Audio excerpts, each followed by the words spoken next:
X, what's up, man? Another pick for you, obviously, this week. A lot of your teammates are trying to make the case for you for Defensive Player of the Year. A lot of times that's been a pass rusher award, but Gilmore won it last year. What's sort of the case for a cornerback to win that award, in your opinion?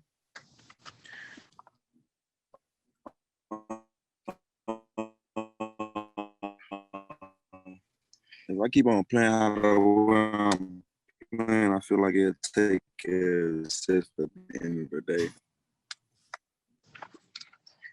Hey, X, you got a place you might be able to go that's a little bit better connection? You started to break up there. We couldn't hear you.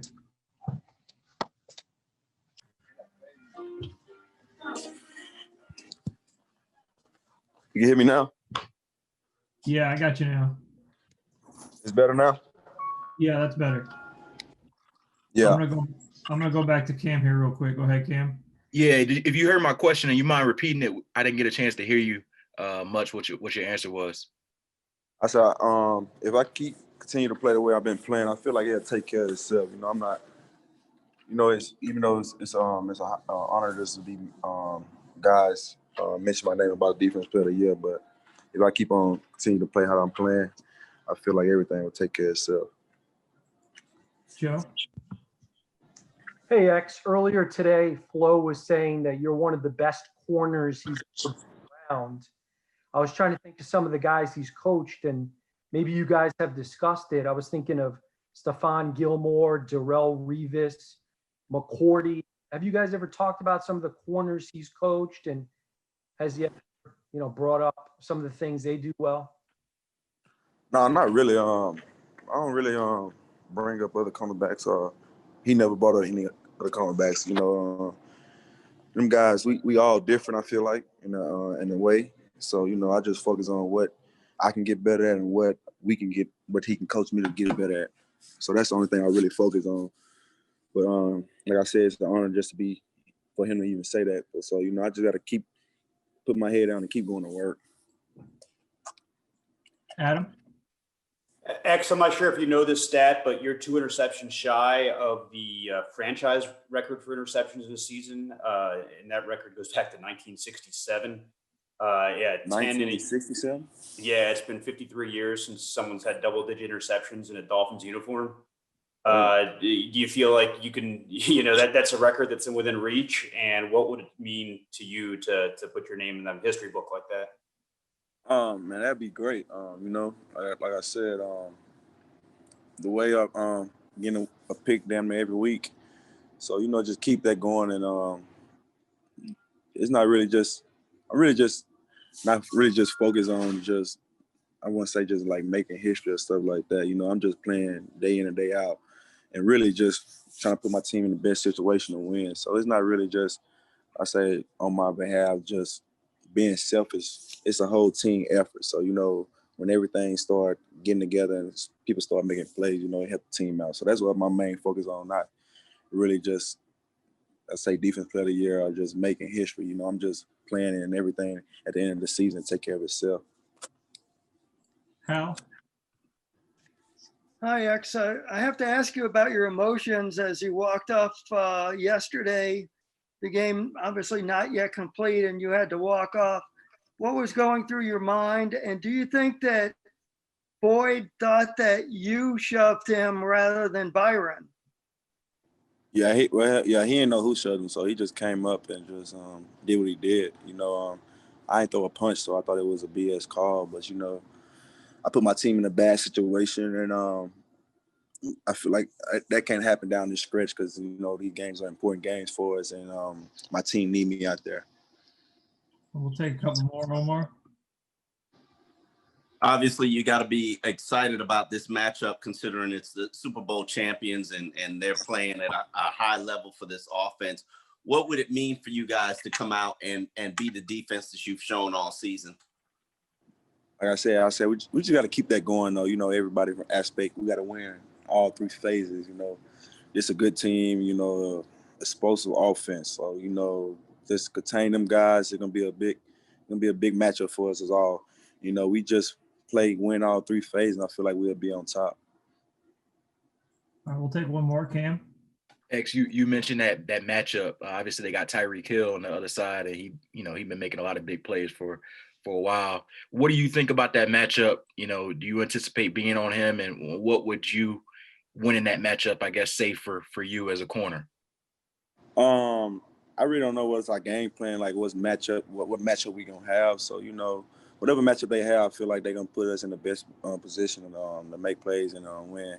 So with them guys, it's Tyreek Hill and there's also Sammy Watkins and it's Kelsey. They got some and Robinson also. So it's a lot of weapons they have. So we just can't just focus on one guy because it's a bunch of guys that they got that can hurt the defense. Hey, Teddy, I think I tweeted I would have liked to have been a fly in the room at halftime. Sometimes halftime speeches are kind of overrated. Coaches maybe don't throw chairs as often as we might think. But were there any chairs thrown? What was it like in there from Flo and the other coaches? It was intense. Obviously, we needed to play better than we did in the first half. And, Coach Flo emphasized that. And, we came out a lot better in the second half. I think we had a better sense of urgency and we made some adjustments. And I think it was, obviously a good halftime adjustment period because we came out way better than we did in the first period. Cam? Hey, Ted, one of the adjustments it seemed like was the use of tempo, more no huddle offense. I guess from your perspective, what does the use of no huddle do for you guys as an offense and two as a quarterback? Well, I think as an old lineman, the one thing it can do is slow down the pass rush if we can keep guys on the field longer. But we executed well in those situations and came out and had a big drive to start the third quarter, which kind of set the tone for the rest of the game. So, Coach Gailey does a great job scheming it up, and that was part of the scheme this week. And, it was successful, and, I'm glad that we could execute it as a team. Adam? Teddy, you know this next opponent very well. I mean, you played them, in the AFC Championship game a couple of years ago. What can you tell me about the Kansas City Chiefs from a defensive standpoint? A lot of really good players up front, starting with Chris Jones, but several very good D linemen and linebackers. And, they're going to be well prepared and bringing high energy. And so we're going to have to match that with our preparation this week and play our best when it counts the most Sunday afternoon. Omar? Ted, you guys ran for over 100 yards for the second straight week. No sacks this week, which is a good rebound from the two previous games. Do you feel like you're getting your footing as an offensive line? I feel like we're being more consistent. Obviously, like you mentioned, the last 2 weeks, we had to, rebound. But, we're just going to keep working hard every day. Obviously, O-line is a very cut and dry position as far as if you're successful or not. And, we're working hard every day. And we got some young guys out there who are playing really well. And, it's fun to play with these guys. And, this is going to be our biggest test of the year coming up here on Sunday. Travis? Hey, Ted, good afternoon. I don't know if you knew this, but Sunday was the first time the Dolphins franchise started 3 rookies on the offensive line. Obviously, a rookie quarterback there and Tua Tagovailoa. We hear all the time about this valuable experience this time of year for young players. I'm just curious from your perspective, how valuable can this meaningful football in December really go? How far can that go for such a young team like you guys have? Well, I mean, experience can only go so far. So it's in performance here. We have we've put ourselves in a position to have a chance, and every game here is really huge moving forward. And if you want to be a good team, you're gonna have to win in December, January, and ultimately February is the ultimate goal. So we're gonna come to work like we have. Sense of urgency is high, and proud of those 3 rookies. They played really well. Those guys are fun to play with, a lot of talent up front. And it's fun to play with those guys and watch them grow and get better myself. So it's been good. We'll take 2 more. Joe? Teddy, what are a couple of the keys or points of emphasis that you guys have really been working on in the run game that have shown up at times this week? And I think it was in the second half of last week too. Sustaining blocks would be a big one. I think we did a way better job doing that. Everyone being on the same page. I felt like I think I said this a while back. You know, it was like everyone's taking a turn in the run game, doing something, and you know, you need all 11 doing the right thing on offense to have a successfully executed play. So I think we're getting more of those, and we're sustaining blocks as an offensive line, and you know, we just got to keep working hard to keep this run game going, because it's gonna be very important here coming up in this last month of the season. All right, last one, Adam. Yeah, one more question about the Chiefs, if I could. Aside from, I think, the last time that you faced them, all those games were track meets, and that's not a surprise. The Chiefs are maybe the best offense in the world. As an offensive player, when you know you have to go against that, is there a little bit more get up in your step? I mean, how do you approach a game where you know that if you don't score 25, 28, maybe 30 points, it might be a bad day for you? And, you know, as an old lineman, it's kind of a one play at a time mentality. I can't, you know, I just focus on doing my job, and then, hopefully everyone's doing the same. But, you know, I have a lot of confidence in our defense, and I think just that, you know, as an offense, we want to step up our game. Our defense is playing, you know, very, very well. And, you know, we want to be, you know, at that same level. So this is going to be a big test for us, for everyone in our, you know, on our team. So we're gonna have to bring our best preparation here, starting, you know, today, tomorrow, but ultimately Wednesday, and then finish with execution and performance on Sunday. Eric, there's a little bit of concern for you yesterday when you left with the injury. I'm curious, what is a concussion test like in the moment? And do you know, I don't know if you've had concussions in the past, do you know in the moment if you've got one or not? So like the test, it's just a series of, like, they want you to remember, you know, like 10 words, see if you can remember that, kind of where you're at in time, ask you like, what's the date, or can you put the months backwards? And I do like a little balance test, almost like you see when you see all those cop videos of the like drunk drivers and they have the heel toe action, like all that stuff. So and they had me do all that, and then, you know, I was like, come on, let's get this over, because I know I'm good. Like, I just trying to get back out there. Omar? Thank you for sharing that, because I've always wondered what it was like. Sounds hilarious. But you've got one of the biggest matchups this week. Obviously, the Chiefs are a dynamic offense. They pretty much got a tight end who's on the verge of having a Hall of Fame career. How much do you get excited about that matchup? Oh, I mean, you can't really, you know, it's a great opportunity. You can't really ask for, you know, anything better, you know, going against a guy that's been, you know, like consistent every game for years now. And really, you know, just having that challenge kind of ahead of you. I mean, I've been looking forward to it since the schedule came out. It's a great test. I mean, not just for me, but you know, as a whole defense too, and as a whole team. So, I mean, it's going to be a great test this week. Cam? I guess just piggybacking off that with Kelsey, I know you've defended a lot of tight ends. Do you have to defend him differently because of maybe his prowess as a receiver? Yeah, you got to defend. Well, I look, you got to defend every time a little bit different, because, you know, everybody got a different skill set.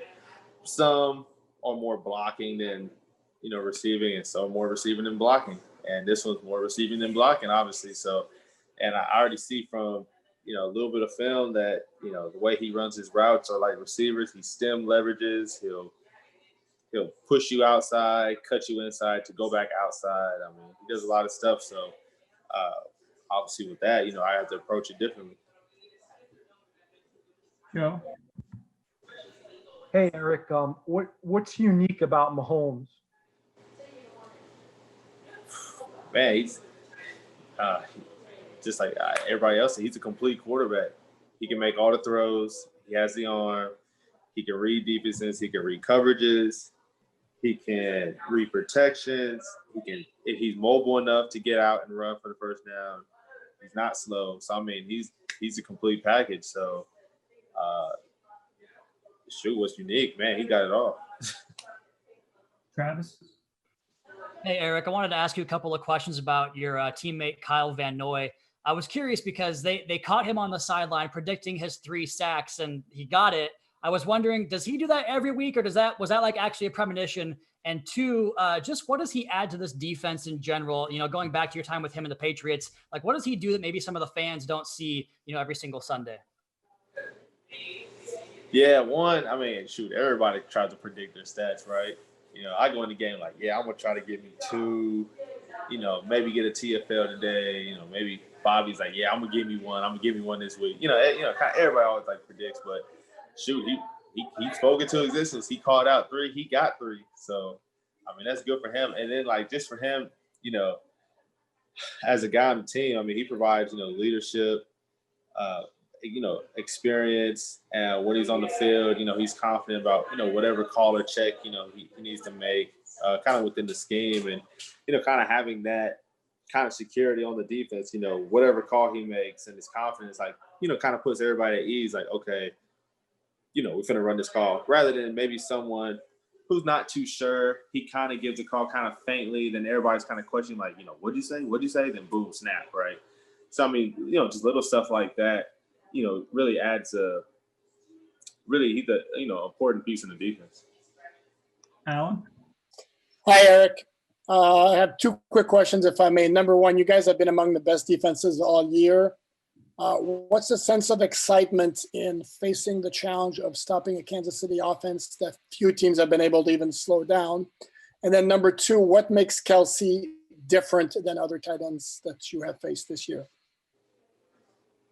Yeah, one, just kind of like this year. Sorry, what was the first question again? It was.